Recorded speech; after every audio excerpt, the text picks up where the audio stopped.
third said, what organization or job concerns you have?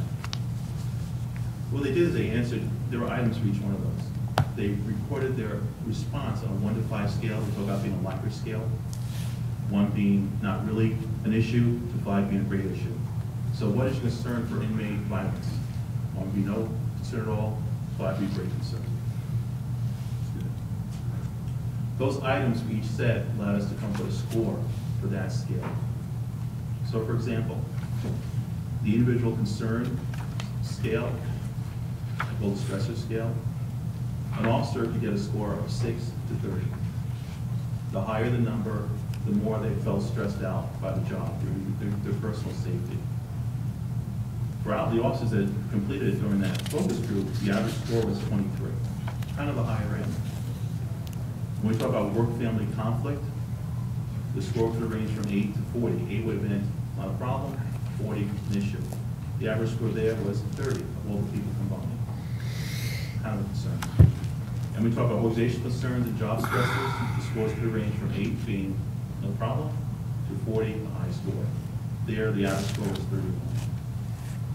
So it seemed that the quantitative information supported the qualitative information we were getting.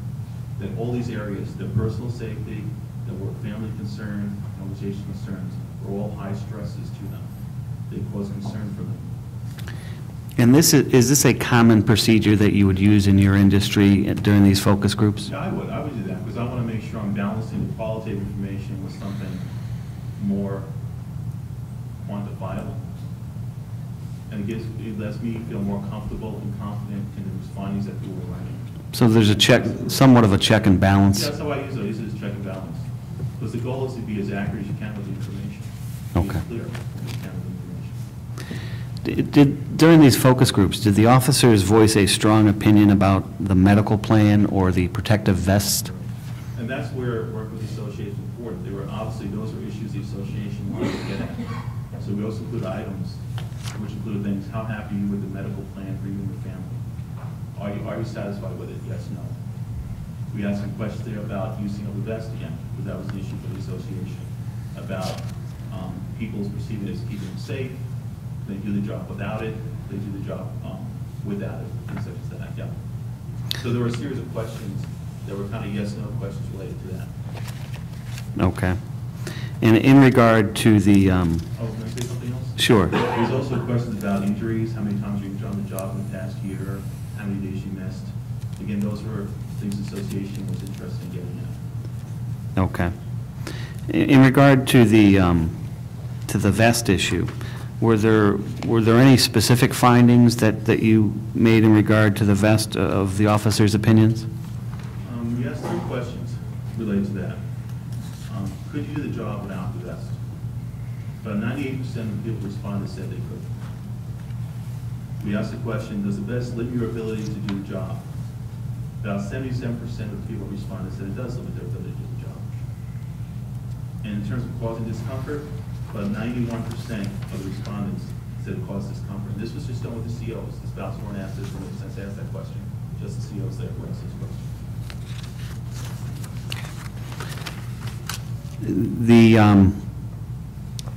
The finding in regard to the vest, was that your last specific area of finding that you got into the vest in the medical plan? Or were there any other findings?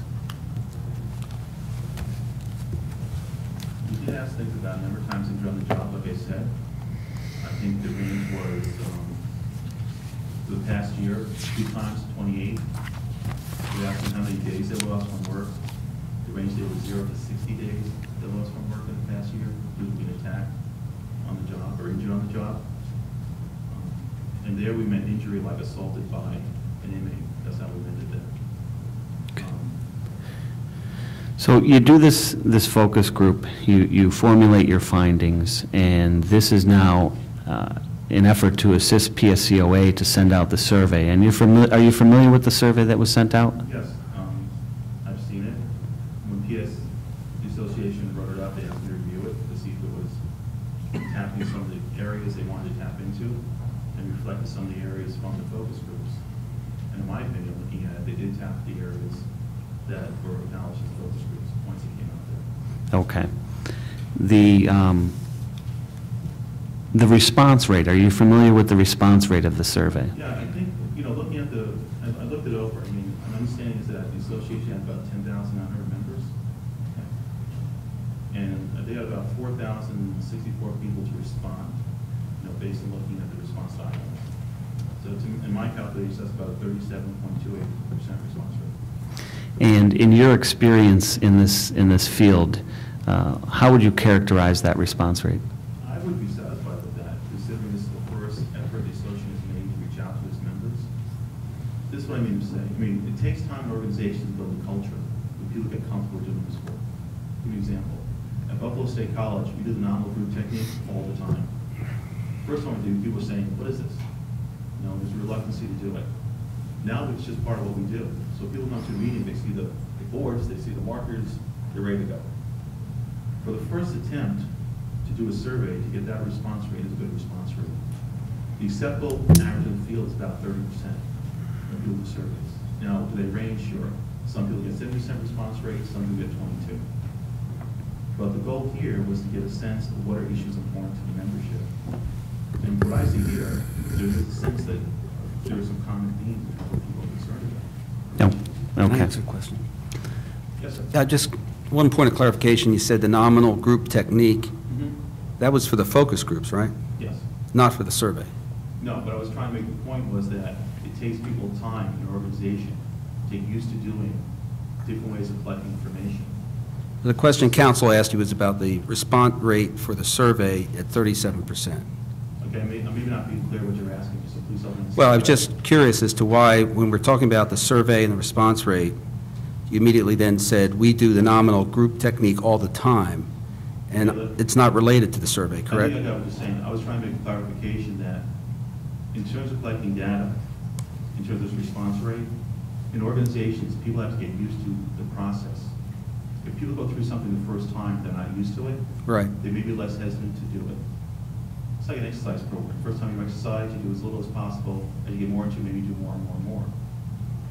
As a first attempt to do a survey to look at its membership, get information from them, this is a good response rate. The point I was trying to make was that in other situations where methods to collect data have been introduced for the first time, it takes people a while to get used to it. So I would expect down the road, if this was done again, the membership understood what surveys were and how they're being used and got used to doing it, the response rate would get up over time. What was the response rate for the solicitation of volunteers for the focus groups? I don't know that. We had 57 people there that day. Did you write the solicitation? In terms of asking them to come to it? No, that was the association's responsibility. The way they did that was they sent an email out to all the members telling them this focus group to take on these days and inviting them opportunity to be a part of that. So you didn't participate in drafting that? No, that was, no. And I think it made sense. Is that in the exhibit book, the solicitation for participation in the focus groups? No, it's not. Could we see a copy of that? I could try to get it. Thank you. Sorry for the Does that interruption. show that up for you? So it was 57 out of, how many emails went out? I don't know. I guess it went to all the membership. 11,000? If that's the membership, yeah. And what kind of response rate is that in your professional judgment? Well, for this focus groups, the goal is to get people who are subject matter experts in the room to discuss a topic. If you want a percentage, 57 divided by 10,900, that's your percentage. If your question is that a good group to have? In my opinion, the goal was to have subject matter experts in the room to discuss topics that are important to them. So to better understand what were issues related to them. Well then, if you want subject matter experts, why do you send it to 11,000? The subject matter experts are the people who are doing the job. All right, so it's all the members then, Yes, are the subject matter experts? in my opinion, they would be. Okay. I'm not going to tell the correctional officer what the job is. They're going to tell me. My question is, in the solicitation, is there any particular bias that comes with those who volunteer? And it depends upon how the solicitation is worded. For example, one side of the political spectrum might respond favorably to certain solicitation, and the other wouldn't, and vice versa. Good question. I think people that come to these things, now, they provided confidentiality. I don't even know who was there to tell the truth in terms of their identifying them. And that wasn't the goal. But I think people come to this if they're interested in the topic, some kind of curiosity. Some people come because they feel obligated to. They want to do it. It's like voting. Who goes to the voting polls? Some people have an axe to grind. Right. Some people feel it's an obligation. Some people just go because of what they do. So would you agree that people who have stronger opinions would be more likely to volunteer? Not necessarily. No, I wouldn't say that. I think there were people there who were curious about the process, who wanted to share their opinions.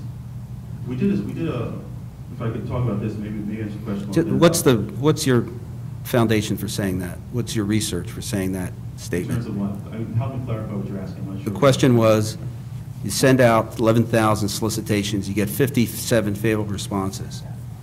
My question is, would that lead an expert like you to believe that those who responded had stronger opinions than the median among the 11,000? And you said, not necessarily so. Some people may be curious, and I would ask if there was any literature or findings you could point me to support that. That different statement. types of people come to, No, that it could be just as much curiosity as it is strong opinions about the items to be discussed in the focus groups. do I have literature to support that in front of you? No, I don't. But I think you're asking. Are you aware of any? No, I'm not. Okay. But if I could respond to that further, in my opinion, being in the room, listening to these people, because I think he's being asked a question, do they choose people to be in this room? I think that's, if I'm not seeing. No, I'm not asking that question. Okay. I just want to see the solicitation. I want to Okay. see Okay. what it says. Does it say, we're having a focus group to talk about whether the Department of Corrections doesn't take care of us, or does it, you know what I'm asking? But in my opinion, from being in the room, listening to them, I don't feel there were people there just to kind of, I'm here to, complain and have an axe to grind. And, quite But that's honestly, just your opinion, that's not your expert opinion. I don't have the research to back that up. Right. But I'll tell you my personal opinion, if I could say that. If I felt that anything was done inappropriate with the sample, I wouldn't be here talking about it today, because I have credentials that I uphold and the way I do my work. But you're here testifying not as a layperson, correct? Right. So we really are interested in your expert opinion, aren't we? Yes. Okay. And in my expert opinion, I feel the people in the room gave, for me, information that was useful in understanding the issues that were questioned in terms of what's involved in the correctional officer, how it affects their family, how it affects them. I don't think there's any dispute about that. Okay. I was trying to answer your question. Right. Was there a limit placed on the number of people that participate in these focus groups? No, we left it open where we're going to have as many groups and as many people that want to show up, we're going to do that. Okay. So if they had 60, 70 people show up, we would have accommodated them by having focus groups to address those 67 people. The only availability was my time, since I have a full-time job teaching and doing research at college. Okay.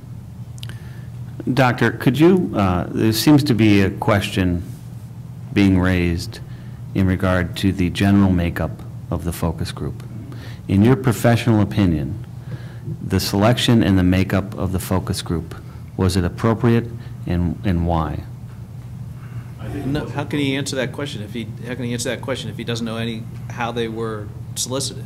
I think Well, he testified let's- that he didn't know how they were solicited. Excuse It me, wasn't his is there an objection? If there's an objection, state your objection. Yeah, I object. I don't think there's been any standard, anything set that he has knowledge to answer that question, a basis to not answer that question. He's already been established as an individual, as an expert in this field, as an individual who has run these focus groups in the past.